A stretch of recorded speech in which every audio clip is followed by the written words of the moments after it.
YouTube. Okay. We're good to go. All right. So first off, just what are you doing here in Midland today with the Rough Riders? Well, I'm just coming out watching the guys throw and, look at them. If there's any suggestions I think might help them become better players, then, I'll speak my mind. And what are some of the reactions you've seen from these minor league players? Obviously, you're part of the organization, and they know that, but there still must be some of that awe moment, or are they just dialed into your instruction? I think they're past that. I think everybody down here wants to get better. They want to move up to the next level. They want to learn things now that's going to help them 5-10 years down the road when they get to the big leagues. So I think, I think they're down here with a purpose, which is to get better, and that's my job, is to try to help them get better. Now, speaking of some of those things, obviously there's so much that goes into it in your instruction, but if there were a few key points that you're trying to stress to all these guys, what would those be? Well, probably just that the biggest thing is every pitch matters. I think when you're a young pitcher, it's pretty easy to take pitches off, and you can't win a game on 4 or 5 pitches, but you can certainly lose one. So it's just to get them to understand the importance of every pitch. Even if there's 2 outs in the second inning and you got 2 strikes on somebody, that's an important pitch too. It doesn't have to be runners in scoring position, 6th, 7th, 8th inning game on the line. What are some of the differences that you see today in minor league baseball and player development as opposed to when you were coming up? They're better. The biggest thing is they're bigger, stronger, faster, they throw harder, they hit it further. Just the kids now are just better than they were, when I was playing. And, so that's the biggest difference. I think, the other difference is, when I was coming up, we played and we tried to win. That was really about it. There wasn't the strength coach, the dietitian, the pitch counts, all that stuff. So I think, you try to work around that, as best as possible, and just try to get them realizing that, it's more about winning than if you hit 95 on the gun. Switching gears a little bit, the Hall of Fame is calling very soon now. You're going in with Tom Glav and Bobby Cox. Fantastic. Yeah. What does this mean to you, this honor? Pretty special. I think, I got to spend 11 of my years with Bobby and Glav in Atlanta, and honored to go in with them. And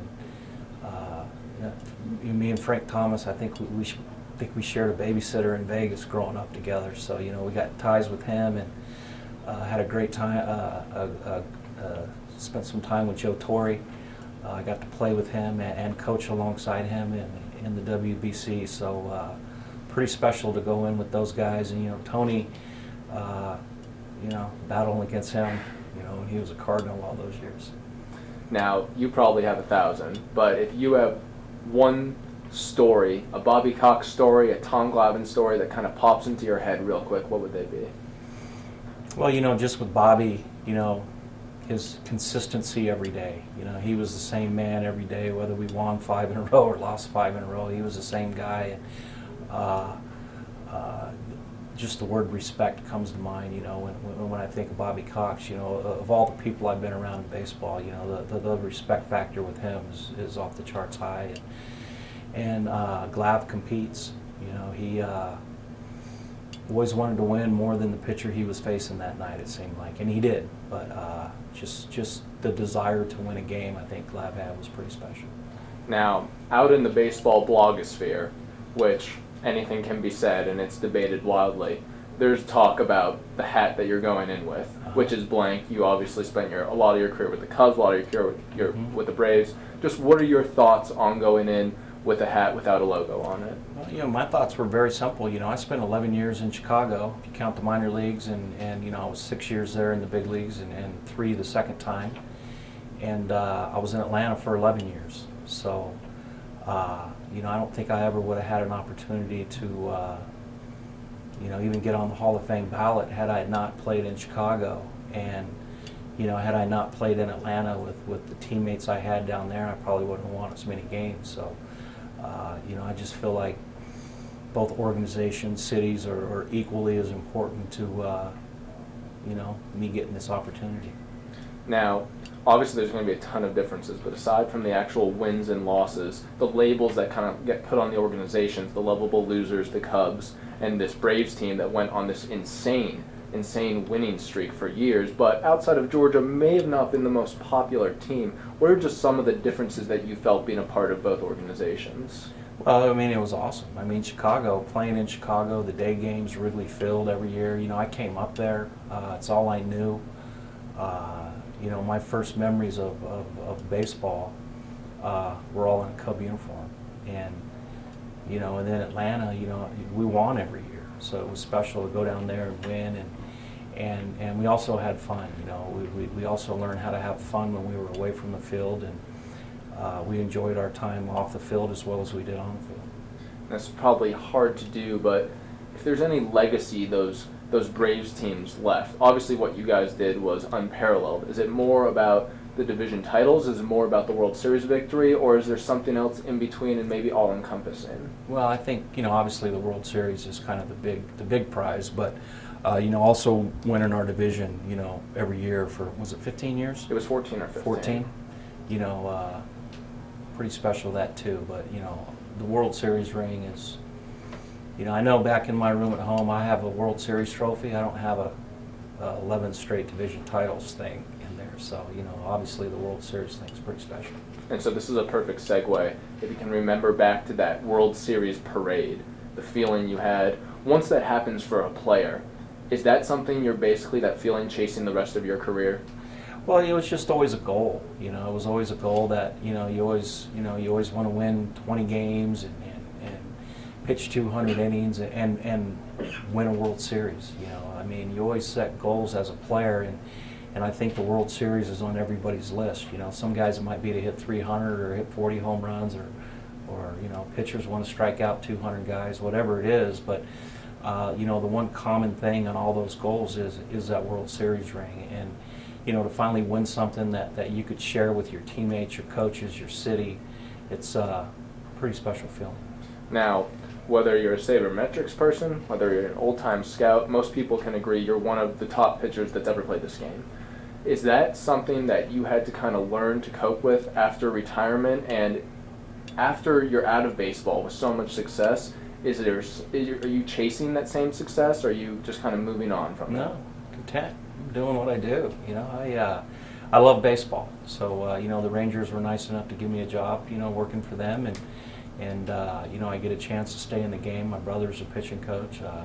Get to keep in touch with him a little bit more, and you know, very content. I had my career. It's over. You know, I look forward now to watching these guys playing golf, and watching my kid play. Now this one, I admit, I don't know about. I was told about this one, so I'll read it straight from this list I have here. The game day ritual involving a fast food restaurant, McDonald's, on Jimmy Carter Boulevard. Is that indeed, did you eat there every time? And if so, how did the tradition start? No, didn't eat there every time. Okay. Once again, I wasn't sure about this one. So is there any kind of tradition there? No, that's the, I don't know. Is there some kind of rumor I think or something? somebody blogs it and everybody takes it as fact. Okay. Probably one of those when things. I saw that one, I was like, Yeah. I didn't live in Atlanta, so I'll ask Yeah, you. that's Okay. too much info on the internet right there. Yeah, all right. Now, you just talked about how you still love the game so much and you're in a perfect role for it. Is it, if it's possible to contrast, do you love the game more now or when you were on the mound playing every day? Well, obviously it's more fun playing. I mean, it's more fun playing. It's more fun, you know, getting a hit, running the bases, striking somebody out, than it is watching somebody else do it. But it's still special to come to the ballpark, and you know, I like the minor leagues. There's no eyewash. There's not all the hoopla that you see in the big leagues. You know, it's just two teams playing ball, and you know, the guys play hard. It's nice to watch.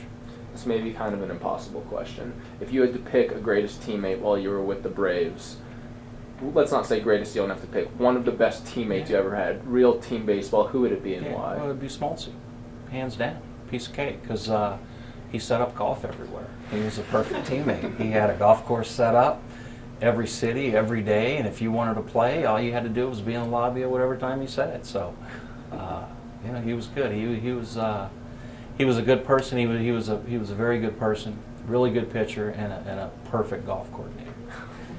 That's the greatest answer ever. Yes.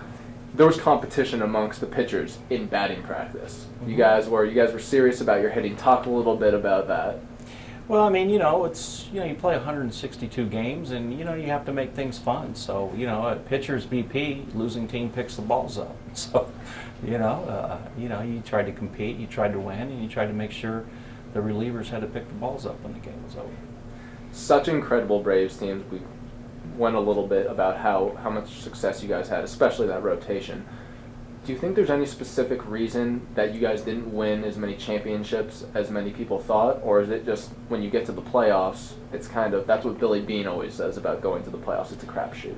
Well, it is a crapshoot, but I think there were a couple years where we probably had the best team. I think the thing about it was over 162 games. Our pitching always kind of rose, and showed up after 162 games. And I think when we got in the playoffs, the teams we were facing also had some pitchers that had years, and they were in their primes, and they were at the top of their games too. So I think it matched up pretty well against us in the postseason. Whereas over 162, it was we had a big advantage. But in that 7-game series, we didn't have the advantage we had over the long haul of the season. But we did get a World Series title, and it's very special feeling. Now, going back real quick to the Chicago-Atlanta transition, that was a huge deal at the time. Not as many big free agent moves as there are today, obviously. What was it like when you first went into that Atlanta locker room and met all your teammates for the first time? Well, it was like, going to a new school, first day of school, going to a new school. I adjusted well. The guys on the team treated me great from day one, and I was comfortable. I felt welcomed, and I think Charlie Liebrandt made me feel right at home. I think I went there, and I think he was going somewhere else, but he was still working out with the Braves in the off season, and I got a chance to meet him and shake his hand, and I think we played golf later on that afternoon. So, from day one, I felt, welcome. So basically, the key to being a Hall of Fame pitcher is to make sure you're playing enough golf. That's what we can take away from this. Well, you know what? I think you have to have something that you do outside of baseball, and whatever it is. Maybe it's catch a fish. Maybe it's play the guitar or whatever. So. I think it's important to have something that occupies you outside the game, so when you get to the park, you're ready to go. Maybe you just answered my last question here, but aside from all the mechanical things that you're teaching these guys, little tips, baseball life advice, how do I get through these minor leagues? How do I survive? How do I become better? What do you say to them? Well, I think it's important to enjoy each day as it comes. I think one of the mistakes I made, and I think players make it today, is they're always looking like maybe the All-Star break's coming up. I'm going to have 3 days off, or the end of the season's in a month, or they're in spring training. God, we got another 2 weeks till the season starts. I think they're always looking a week or two, a month down the road that they forget about today and enjoy today. Fantastic. All right. Thank you so much. All right.